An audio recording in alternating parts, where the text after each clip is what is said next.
Bonjour à tous, j'espère que vous vous portez bien. Merci d'être présent pour ce nouveau rendez-vous.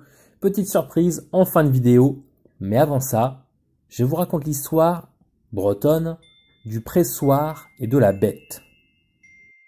Il était une fois une fille si gentille et si avenante que le dimanche, la maison était remplie d'amoureux. Et figurez-vous que l'un de ses galants prétendants vint un jour la demander en mariage à sa mère.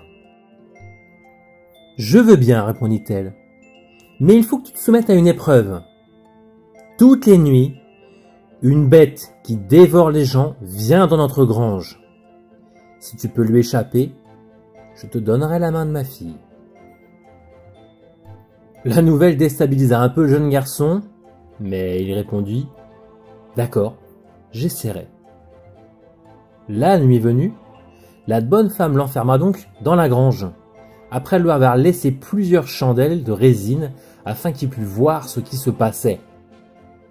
Et à minuit, une bête d'une grandeur épouvantable et horrible à regarder sortit de dessous le pressoir et s'avança vers lui.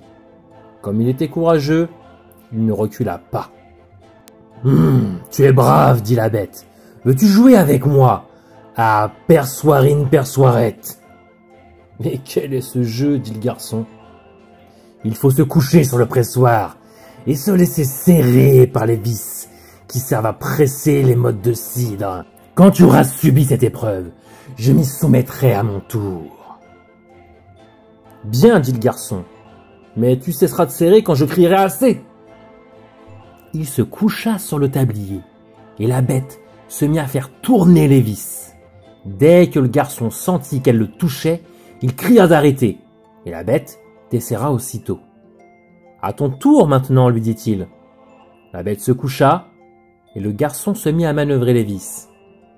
Mais la bête eut beau crier, il ne cessa de la serrer que quand elle fut écrasée.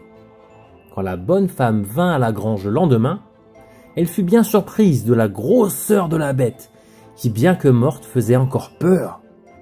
Le garçon épousa la fille. Il y eut de belles noces, et plus jamais on ne vit de telles bêtes dans la région. C'est la fin de l'histoire. C'était une histoire vraiment courte, mais si elle vous a plu, je vais vous laisser en description le lien vers plusieurs livres qui regroupent des contes bretons du même genre. Vous y retrouverez également un lien vers le site Mogène, où je vous ai partagé déjà des centaines d'histoires. Vous retrouverez les liens vers tous mes livres, car j'en ai également écrit plusieurs. Et je vous remercie vraiment beaucoup de consulter ce site, de lire mes livres et d'écouter ces vidéos. Ça me fait vraiment plaisir. Et n'hésitez pas à me laisser des messages en description. Je vous avais promis une surprise, la voici. Je vais également vous glisser dans la description 3 e-books qui sont gratuits. Donc n'hésitez pas à aller les télécharger. En même temps, inscrivez-vous à la newsletter où je vous donnerai de temps en temps des petites infos et des petites histoires exclusives. Allez, je vous dis surtout, portez-vous bien et kenavo! Stop! Non, ça peut pas se finir comme ça. D'abord, il faut que tu me mettes un like et que tu t'abonnes. Ok? Allez, super, merci, je te dis à bientôt!